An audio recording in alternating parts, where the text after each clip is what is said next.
ඉතින් ගොඩක් අය අහලා තිබ්බා මට මොකද උනේ කියලා අසනීප වුණාද මේ වගේ දේවල්. ඇත්තටම ව්ලොග් කරන කෙනෙක් නෙවෙයි. ඉතින් ඒ වුණාට මට හිතුණා මට චුට්ටක් නැගිට ගන්න පුළුවන් වෙච්ච ගමන් වීඩියෝ එකක් කරන්න හොඳයි. මොකද ගොඩක් අය අහුවානේ මොකක්ද උනේ කියලා. ඒක නිසා ඇත්තටම ඔයාලා මේ දකින්නේ මම හොස්පිටල් එකේ ඉඳලා 3 වෙනි දවසේ. පළවෙනි දවස් දෙකේ නම් මට ෆෝන් එක අතට ගන්නවත් එහෙම හයියක් තිබ්බේ නැහැ. සෑහෙන අමාරුවකින් තමයි මම හොස්පිටල් එකට ඇඩ්මිට් කරේ. මොකද මට චිකන් ගුන්නේ හැදිලා සෑහෙන බොඩි පේන් එක තිබ්බා. ඊට අමතරව මගේ කිඩ්නි වලට ජර්ම් එකක් ගිහිල්ලා ඒකේ කැක්කුමත් එක්ක මට ඇත්තටම නැගිට ගන්නවත් බැරුව හිටියේ. හැරෙන්න ඉඳගන්න නැගිටින්න කිසිම දෙයක් කරන්න බෑ. දවස් දෙකක් වීල් චෙයාර් එකේ තමයි මම එහෙට මෙහෙට ගියේ. ඉතින් ඇත්තට මේ වීඩියෝ එක කරද්දී පාන්දර 5යි. මොකද පාන්දර 5ට නර්ස් කෙනෙක් ඇවිල්ලා මගේ අතේ බ්ලඩ් සැම්පල් එකක් අරන් ගියා. ටෙස්ට් එකක් කරන්න ඕනේ කියලා. ඉතින් ඒක නිසා මට ඊට පස්සේ නිින්ද ගියෙත් නැහැ. මට පොඩ්ඩක් ඇඳෙන් බහලා බැලුවා නැගිට ගන්න පුළුවන්ද කියලා. පුළුවන් වගේ හින්දා මම හිතුවා එහෙනම් මේ විදිහට වීඩියෝ එකක් දාන්න ඕනේ. මොකද ගොඩක් අය අහුවනේ මොකද උනේ කියලා. ඒක නිසා ඉතින් අද තමයි මම මේ තනියම මගේ මූණ හොදගෙන වොෂ් එකක් දාගන්න හැමෙන්නේ. මොකද මේ දවස් දෙකේම මම මගේ නංගිලාගේ උදව්වෙන් තමයි මේ හැම දෙයක්ම කරගත්තේ. මොකද ඇත්තටම ඇඳෙන් නැගිට ගන්නවත් බැරුව මාරම පේන් එකකින් හිටියේ. චිකන් ගුන්නේ නම් හදාගන්න එපා. ඒක මන් දන්න පුදුම ඇඟේ අමාරුවක්. අල්ලන්නවත් බැරි තරම් සෑහෙන බොඩි පේන් එකක් තියෙනවා. ඒ වගේම තමයි කිඩ්නිස් වල ජර්ම් එකක් ගිහිල්ලා නිසා මට ඇඳෙන් නැගිටින්න දෙපැත්තට හැරෙන්න කිසිම දෙයක් කරන්න බෑ. නිකන් කොර වෙලා වගේ නැමිලා තමයි මට ඉන්න පුළුවන් වුණේ. ඇත්තට මේක නම් මගේ ලයිෆ් එකේ මට බොඩි පේන් එකක් විදියට ආපු වැඩිම පේන් එක කියලා මට හිතුණා.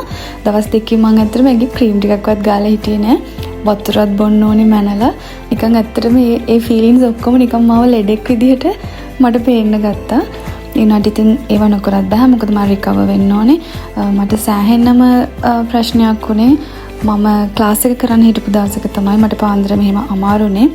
මට රෑ වෙලත් අමාරුව තිබ්බා. නමුත් මම ඒක කියන්න නැතුව කොහොම හරි ඉවසගෙන හිටියා. පහවදාට ක්ලාස් එක කරලම මම ගිහලා ඇඩ්මිට් වෙනවා කියලා හිතලා තමයි ඇත්තටම මම හිටියේ.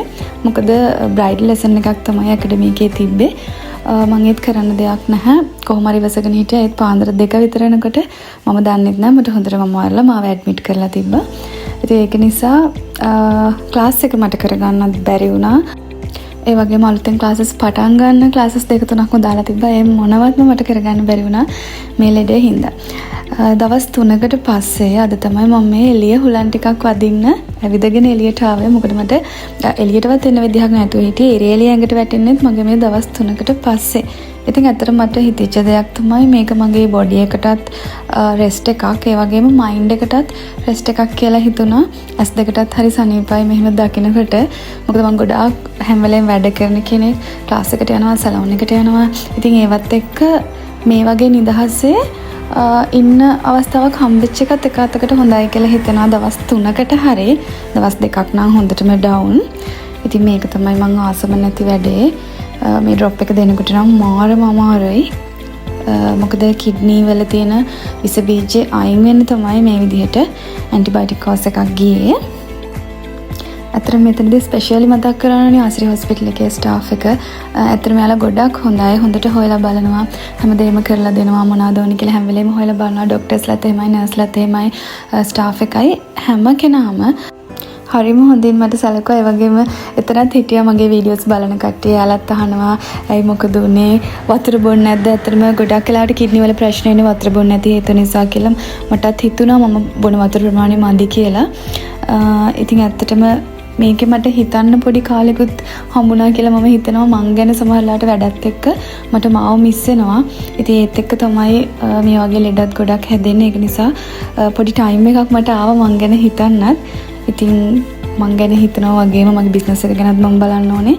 මෙතන ඉඳලත් මම ඉතින් පුළුවන් විදිහට චුට්ටක් නැගිට ගන්න පුළුවන් වෙච්ච ගමන් මගේ වැඩ ටික බැලුවා. සලෝන් එකේ වැඩ, එතකොට ඇකඩමි එකේ වැඩ, ප්‍රොඩක්ට්ස් වල වැඩ ඒවත් බලන්න ඕනේ. පුළුවන් විදිහට බැලුවා. මොකද ඒවා මිස් කරගන්නත් බෑ. මම මෙතනදී ඒවා නතර වෙන්නත් බෑ. ලෙඩ වෙලා හිටියත් නැගිට ගන්න පුළුවන් වෙච්ච ගමන් මම මගේ වැඩ ටික සේරම බැලුවා. ඉතින් ඇත්තටම මට මාරම දුකක් තිබ්බේ මෙයාලව බලන්න නැතුව. මොකද දවස් දෙකක් තිස්සේ මට උණ තිබ්බ නිසා ගෙන්න ගත්තෙත් නැහැ. මට ගොඩාක් පාළුවෙන් හිටියේ එයාලා දෙන්නව දකින්න නැතුව. කෝල් එකෙන් නම් මම දෙන්නත් එක්ක කෝල් කරා. එයාලට ඇත්තටම මට උණ කියලා කියපුවාම එයාලා ෆෝන් එකේ එහා පැත්තේ ඉඳලා මට පවන් ගහනවා. මට ඇඟ රස්නේද, ඔයාට සීතල කරන්න අපි පවන් ගහන්නද එහෙම කියලා එයාලා ෆෝන් එකේ ඉඳලා මට මේ විදිහට පවන් ගහනවා. ඉතින් ඇත්තටම මට එයාලා දෙනවා ගොඩාක් මිස් වෙලා හිටියේ.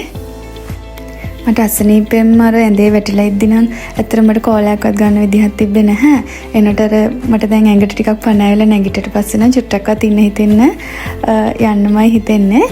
ඉතින් ડોක්ටර් ඇවිල්ලා කිව්වා මාව ඩිස්චාර්ජ් කරන්න පුළුවන්, දැන් චුට්ටක් නැගිටලා ඉන්න, තනින් වැඩ ටික කරගන්න පුළුවන් නිසා ඇඟේ තාම ඉල්නස් එක තියෙනවා. නමුත් ගෙදරදී බෙහෙත් අරගෙන මට රිකවර් වෙන්න පුළුවන් කියලා කියපු නිසා ඉක්මනට මම පුළුවන් විදිහට ටක් ගාලා ඇඳුම් ටික ලෑස්ති කරගත්තා.